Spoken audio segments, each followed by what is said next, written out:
오늘은 기도의 비밀이라는 제목으로 말씀을 나누길 소원합니다. 세계 2차 대전 때에 유명한 작전이 하나 있는데 노르망디라는 작전이 있습니다. 이때 나온 새로운 용어가 무엇이냐면 새 용어가 D-Day라는 용어가 있습니다. D-Day라는 용어는 결정의 날, 결전의 날입니다. 이 상륙작전이 바로 결전의 날, 결정의 날입니다. 그날이 2차 세계대전의 운명을 가름하는 날이기 때문입니다. 우리에게도 D-Day가 있었습니다. 우리에게 D-Day는 언제입니까? 2000년 전 예수님께서 갈보리 언덕에서 사단의 그 권세와 거대한 전쟁을 하셨습니다. 저와 여러분들의 인류의 모든 죄악을 짊어지시고 십자가에 죽어주심으로 말미암아 예수님께서 그의 사망 권세를 다 깨뜨리신 날이십니다. D-Day. 이 D-Day를 지나면 무슨 날이 있습니까? 승리의 날. 근데 승리의 날은 아직까지 우리에게 도래하지 않았습니다. 마지막 날 신랑 되신 예수 그리스도께서 모든 결과를 가지고 심판하시러 예수님께서 오실 것입니다. 그날은 우리에게 승리의 날이 될 줄로 믿습니다. 그래서 지금은 우리가 D-Day와 승리의 날 사이에 끼어 있습니다. 그래서 성도의 날은 훨씬 좋은 맑은 날보다는 좀 흐린 날이 더 많게 되어 있습니다. 아직도 공고하고 아직도 내 육의 욕망 때문에 흔들거리고, 그런데 이 흔들거리는 것이 우리가 들어가야 될 이 승리의 나의 이 여건 때문에 취소되거나 변경될 수가 없다는 것입니다. 왜냐하면 그 전쟁은 예수님께서 이기신 날이기 때문입니다. 그래서 우리는 이 믿음의 순례의 길을 가면서 주님을 끝까지 붙들고 이 승리해야 될 줄로 믿습니다. 그래서 오늘 성경은 하나님의 구원받은 믿음의 자녀들이 이 믿음의 순례자로 이 세상을 살아가면서 이 땅을 살아가면서 믿음의 순례자로 살아가면서 쓰러지고 넘어질 때가 있다는 것을 성경은 소개합니다. 우리의 연약함 때문에, 우리의 부족함 때문에 가정 배경 자체가 다른 집보다 무력할 수 있고, 그리고 어떤 분은 태어나면서부터 체력이 약하고, 어떤 분은 살아가면서 병을 만나고, 또 어떤 사람은 살아가면서 상황 앞에서 자기의 연약함을 깨닫고 정말로 이 연약함 때문에 좌절할 때가 있다는 것입니다. 그래서 심지어 이 연약함이라고 하는 것은, 연약함 자체는 죄가 아닌데 이 연약함이 우리의 마음을, 우리의 생각을 흔들어서 하나님이 정말로 나를 사랑하고 계시는가? 아직도 나를 생각하고 계시는가? 하는 의심으로 나아가고, 의심이 더 나아가서 죄로, 이 연약함이 죄의 도구로 쓰여질 수 있다는 것입니다. 이것을 주님은 아시기에 우리의 믿음의 순례를 가다가 중단되거나 뒤로 퇴보되지 아니하도록 우리를 붙드십니다. 우리의 연약함을 만났을 때 정말로 우리의 연약함 중에서는 우리가 기도해야 될 거라는 것을 알면서도 기도의 자리에 가지 못할 때가 우리에게 올 수 있다는 것입니다. 그때 하나님께서는 우리에게 어떻게 대하시는가? 로마서 8장 26절과 27절은 그런 관점에서 봐야 합니다. 믿음으로 예수님을 영접한 하나님의 자녀된 자로 의의 열매를 맺기 위해서 믿음의 선한 싸움을 싸우고, 또 믿음의 선한 싸움을 싸우고, 그날까지, 주님 오시는 그날까지 계속해서 내가 주님을 점점 더 닮아가기를 사모하는 성도들에게 이런 좌절 같은, 이런 절망 같은 일이 일어났을 때 성경은 하나님이 우리에게 어떻게 대하시는가? 오늘 그런 관점에서 말씀을 좀 나누길 원합니다. 8장 26절을 우리 다시 한번 더 다 같이 한번 읽도록 하겠습니다. 이와 같이 성령도 우리의 연약함을 도우시나니 우리는 마땅히 기도할 바를 알지 못하나 오직 성령이 말할 수 없는 탄식으로 우리를 위하여 친히 간구하시느니라. 우리가 신앙생활 하면서 하나님의 자녀임에도, 구원받은 하나님의 백성임에도 불구하고 우리의 연약함 때문에, 내 부족함 때문에 상황이 다른 사람은 잘 되는데 나는 안 되고, 다른 사람은 가지게 되는데 나는 자꾸 잃어버리게 되기 때문에 기도가 안 되고 답답할 때가 있다는 것입니다. 하나님 앞에 나아가야 되는데 나아가고 싶지 않은 마음이 들고, 심지어 의심이 들어오고, 의심이 발전해서 죄로 이어지고, 이런 일들이 우리에게 일어날 수 있기 때문에 이런 때 우리에게 하나님께서는 어떻게 대하시는가? 26절에 보면 성령님은 우리의 연약함을 도우실 줄로 믿습니다. 이와 같이 성령도 우리의 연약함을 도우시나니, 이 도우신다는 말은 헬라어 원어에 세 가지의 뜻이 있습니다. 첫 번째는 우리의 연약할 때 함께 하신다는 뜻이 있고, 그리고 두 번째로 우리의 어려움을 당했을 때 그 어려움을 하나님께서 취하신다는 뜻이 있습니다. 세 번째로 우리가 어려움을 당하고 있을 때 그 어려움을 이겨낼 수 있는, 극복할 수 있는 단어가 이 돕는다는 단어입니다. 내가 당하고 있는 너무나 어려운 문제가 점점 나를 힘들게 하고 약하게 해서 이 무거운 짐을, 정말로 통나무 같은 이 무거운 짐을 짊어갈 수가 없는데, 이 무거운 짐을 짊어갈 수가 없었는데, 순례길을 걸어갈 수가 없는데, 성령 하나님은 그때 우리에게 오셔서 함께 그 무거운 짐을 취하시고, 그리고 그 무거운 문제들을 이겨내볼 수 있도록 우리를 도와주시는 하나님이시라는 것입니다. 그런데 성령님은 어떻게 도우시는가, 어떻게 이 일을 할 수 있게 하시는가, 오늘 성경에 보면 이렇게 말씀하고 있습니다. 이와 같이 성령도 우리의 연약함을 도우시나니, 우리가 마땅히 빌 바를 알지 못할 때에 말할 수 없는 탄식으로 우리를 위하여 간구하시느니라. 여기에 구원받은 하나님의 자녀들에게, 우리에게 기도의 비밀이 있다고 생각합니다. 여러분, 우리가 기도할 수 없을 때, 낙심과 절망이 커서 하나님에 대한 의심이 들어올 때, 순례의 길을 가다가 넘어지고 절망이 들어올 때 어떻게 도우시냐면, 말할 수 없는 탄식으로 하나님께서 우리를 도우하신다는 것입니다. 이것이 우리의 기도 속에 우리에게 담겨있는 기도의 비밀이라는 것입니다.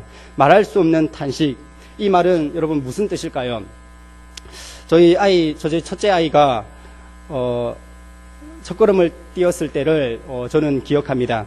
아기가 처음 걷기 시작했을 때 엄마 아빠가 어떻게 합니까? 저만치서 멀리서 엄마가 문틈 사이로 아기가 걸으려고 하는 그런 장면을 봅니다. 아기가 뒤뚱거리다가 콕 꼬꾸라지고, 또 뒤뚱거리다가 벌렁 자빠지고, 이때 엄마가 얼른 가가지고 겨드랑이 사이로 손을 딱 끼워가지고 장롱 옆에 세워두면 이 아이가 혼자 힘으로 걸을 수가 있을까요? 그렇게 하면 안 되죠. 손에 막 따끈따끈하게 탄 그 우유병을 들고 저 녀석이 어떻게 하는지 문틈 사이로 봅니다. 보면서 엄마의 표정은 오만 안쓰러운 표정이 스쳐 지나갑니다. 조금만 더 하면서 문틈 사이로 엄마가 그 모습을 지켜보는 것입니다. 아기는 꿈에도 모르죠. 그때 엄마는 어떤 심정일까요? 말할 수 없는 탄식. 그런데 이 관계가 하나님과 우리 사이에 매 순간마다 실험되어지고 있다는 것입니다. 우린 신앙생활 하다 보면 이럴 때가 많이 있습니다. 왜 하나님이 안 도와주실까? 왜 침묵하고 계실까? 나를 생각 안 하시나? 조금 더 나아가면 하나님 안 계시나? 그러나 마태복음에 보면 하나님은 우리의 머리털까지도 세신 하나님이십니다. 지금도 여러분들의 공고한 삶의 현장에서, 눈물의 현장에서, 혼란스러운 현장에서, 이해될 수 없는 그 삶의 현장에서 하나님께서는 성령님을 통해서 모든 것을 다 바라보고 계시다는 것입니다. 간절히 기도하면서. 그때 아주 중요한, 아주 결정적인 위기와 위험의 순간에는 하나님께서 간섭하십니다. 왜냐하면 그래야 그것을 그가 겪어내면서 아기가 튼튼하게 자랄 수 있기 때문입니다. 하나님은 저와 여러분들이 기도할 때 우리의 기도를 외면하는 분이 절대로 않으십니다. 떠나 계신 분이 아니십니다. 여러분과 함께 기도하고 계십니다. 말할 수 없는 탄식으로. 오늘 이 예배 중에 혹시라도 질병으로 좌절하고 있다면, 내 인생 가운데 연약함으로 낙담 가운데 있는 분이 있다면 오늘 잊지 마시길 바랍니다. 성령님께서는 여러분들을 위해서 기도를 이미 시작하고 계시다는 것입니다. 그래서 그 길을, 이 순례길을 끝까지 걸어가게 하십니다. 중요한 것은 우리의 연약함이 당장 강건함으로 바뀌지가 않는다는 것입니다. 연약해요, 여전히. 그런데 하나님이 나를 일으켜 주셔서 같이 가주심으로 내가 너와 함께 하고 있다. 내가 너를 사랑하고 있다. 우리에게 평강을 주실 줄로 믿습니다. 그래서 여러분, 당장의 연약함이 온전함으로 바뀌는 것이 아니라 연약한데도 불구하고 하나님께서 도와주심으로, 신이 도와주셔서 그 어려움을 극복하고 또 성장하고 하나님을 더 붙드는 믿음의 사람으로 든든히 하나님께서 세워주신다는 것입니다. 누구나 힘들었던 그 시간과 그 순간들이 누구나가 다 있습니다. 저에게도 있습니다. 사람마다 다 있을 것입니다. 그런데 포기할 수 없는 것은 그때 주님이 나를 위해서 말할 수 없는 탄식으로 주님이 기도하고 있다는 사실을 느끼고 깨달을 때 포기할 수가 없는 것입니다. 주님이 우리의 모든 삶에서 우리를 도우시고 계시다는 것을 느끼고 체험하고 발견하는 은혜가 있기를 바랍니다. 그때 능히 감당할 수가 있는 것입니다. 예수님도 육신의 몸을 입고 계실 때 자기 앞에 드리워지고 다가오고 있는 그 죽음의 고통의 잔을 받기가 어려웠습니다. 힘들었습니다. 습관을 따라 기도하러 가던 겟세마네 동산에서 마지막 날 밤에 저녁에 하늘 아버지께 구합니다. 습관을 따라서 기도하는데 아버지여 할 수만 있으면 이 잔을 내게서 지나가게 하여 주시옵소서. 그래서 하나님께서 당장 쫓아내려오셔서 알았다 그러면서 당장 십자가를 꺾어버리셨나요? 그렇게 하지 않았습니다. 천군 천사를 동원하셔서 용기 있게 담대하게 믿음으로 잘 감당할 수 있도록 해 주셨습니다. 이해가 안 되죠. 그래서 사람의 생각과 하나님의 계획은 여러분 다른 것입니다. 여러분 우리는 우리의 인생길에 가끔 이런 길을 만납니다. 우리가 기도만 하면 우리의 인생길에 그 폭탄들 척척 그 폭탄에 제거반 투입시켜가지고 그때마다 뽑아내고 제거하고 그래 주셨으면 참 좋았을 것 같아요. 그런데 27절에 마음을 살피시는 이가 성령의 생각을 아시나니 이는 성령이 하나님의 뜻대로 성도를 위하여 간구하심이니라. 마지막에 중요한 말씀이 나옵니다. 성령이 우리를 위해 간구하신다는데 누구의 뜻대로라면 하나님의 뜻대로 성령이 우리를 간구하실 때 우리의 소원대로가 아니라 우리가 가고자 하는 대로가 아니라 하나님의 뜻대로 기도하신다는 것입니다. 이 말씀을 묵상하다가 들은 생각은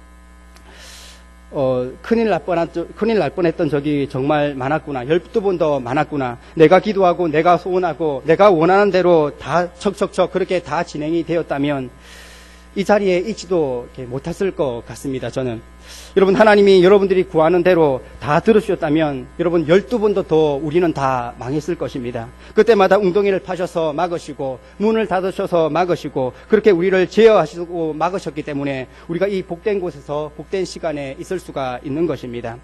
그분이 우리를 위해서 기도하시되 우리의 뜻대로 기도하시는 것이 아니라 하나님의 뜻대로 성도를 위해서 기도하신다는 것입니다.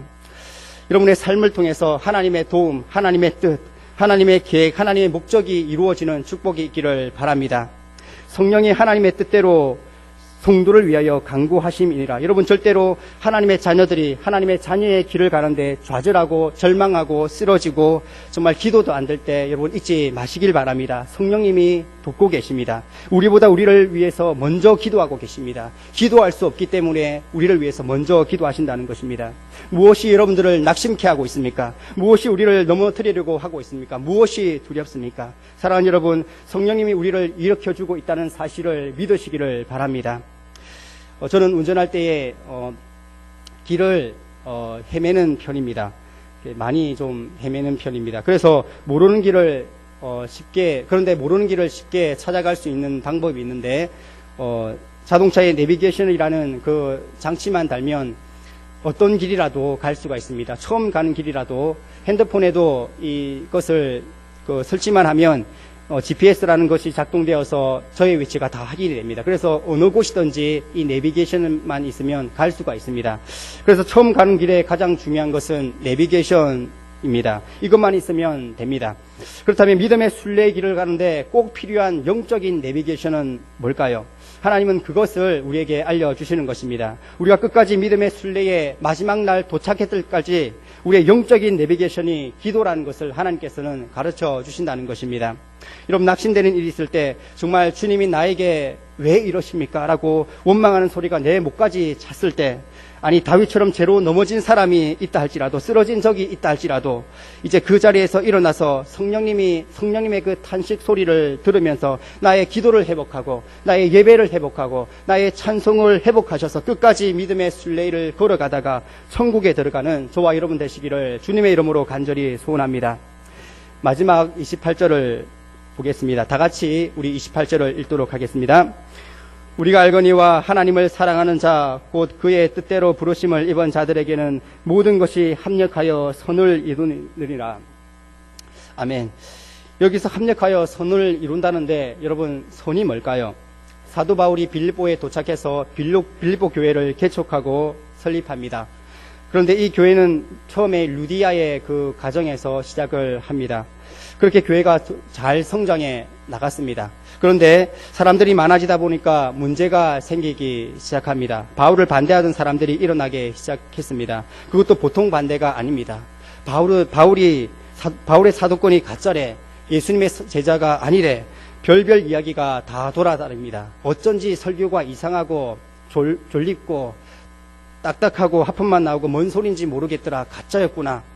또 한 그룹이 있습니다. 바울을 지지하고 찬성하던 그룹이 있었습니다. 가짜인지 진짜인지 우리는 별 관심이 없고 중요한 것은 그가 전하는 복음이 진실인가, 진짜 복음인가, 우리는 그 복음을 동의하고 그 복음대로 우리는 순종하며 살겠다. 이 두 그룹이 대립을 세우기 시작합니다. 그러니까 교회가 편할 날이 없죠. 분쟁이 일어나기 시작합니다. 초대교회도 분쟁이 있었습니다. 워낙 다양한 사람들로 구성되다 보니까 분쟁이 있었습니다. 그러니까 이 땅의 모든 교회는 한 교회도 문제가 없는 교회가 없는 것입니다. 그러다가 사도 바울이 무슨 일로 감옥에 들어갔습니다. 감옥에 갇혔어요. 이걸 빌미로 반대하던 자들이 득세를 하기 시작합니다. 거봐, 대가를 치르잖아. 자, 이제 리더십이 치워졌으니 우리가 주도권을 잡자 하고 열심히 주의 일을 하고 주님을 전하자, 이렇게 된 겁니다. 그래서 열심히 주의 일에 힘쓰고 복음을 전하게 됐습니다. 그래서 그런데 바울을 위하던 사람들도 이럴 때일수록 우리가 주의 일에 힘쓰고 주님을 열심히 전하자, 이렇게 된 겁니다. 이 얘기를 감옥에서 사도 바울이 듣게 됩니다. 저 같았으면 기분이 별로였을 것 같습니다. 사도 바울이 뭐라고 얘기했냐면 빌립보서 1장 17절에 이렇게 얘기했습니다. 그들은 나의 매임에 괴로움을 더하게 할 줄로 생각하여 순수하지 못하게 다툼으로 그리스도를 전파하느니라. 18절, 그러면 무엇이냐? 걸치레로 하나 참으로 하나 무슨 방도로 하든지 전파되는 것은 그리스도니 이로써 나는 기뻐하고 또한 기뻐하리라. 결국은 영혼의 미소를 짓습니다. 아무렴 어떠냐, 허용으로 하든 참으로 하든 난 그거 중요하지 않다. 어쨌든 주님만 전파되면 되지. 내가 치욕을 당하고 내가 모욕을 당하고 내 자존심이 뭉개지는 건 그런 건 중요한 문제가 아니야. 주님만 증거되면 돼. 즉 사도 바울에게 중요한 것은 불행에 별 관심이 없어요.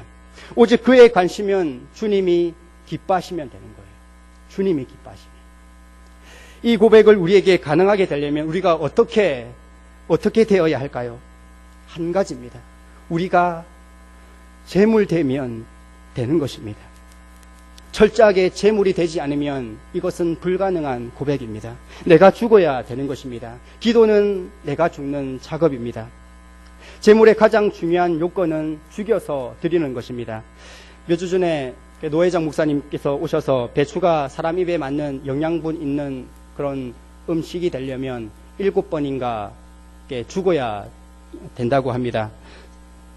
뽑힐 때 한번 죽고 소금에 절여서 한번 죽고 칼로 배임을 당해서 한번 죽고 또 땅에 묻혀서 또 한번 죽고 하여튼 7번 죽어야 된대요.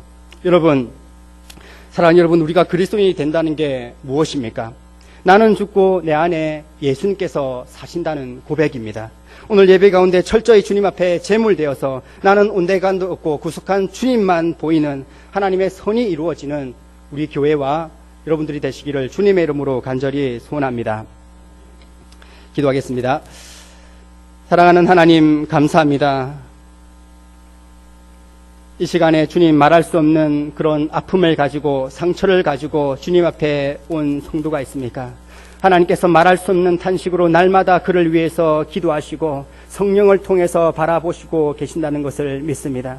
말할 수 없는 탄식으로 우리와 함께 하시는 그 주님과 날마다 동행하게 되게 도와주시고 하나님이 우리의 평생에 가는 이 순례의 길을, 믿음의 길을 끝까지 완주하여서 하나님의 그 천국에 도달하여서 하나님의 기쁨에 참여할 수 있는 우리 모든 성도님들 되게 도와주시길 원합니다. 하나님의 선이 이루어지는 우리 교회와 우리의 모든 성도님들의 삶이 되게 하여 주시옵소서. 예수님의 이름으로 기도드립니다. 아멘.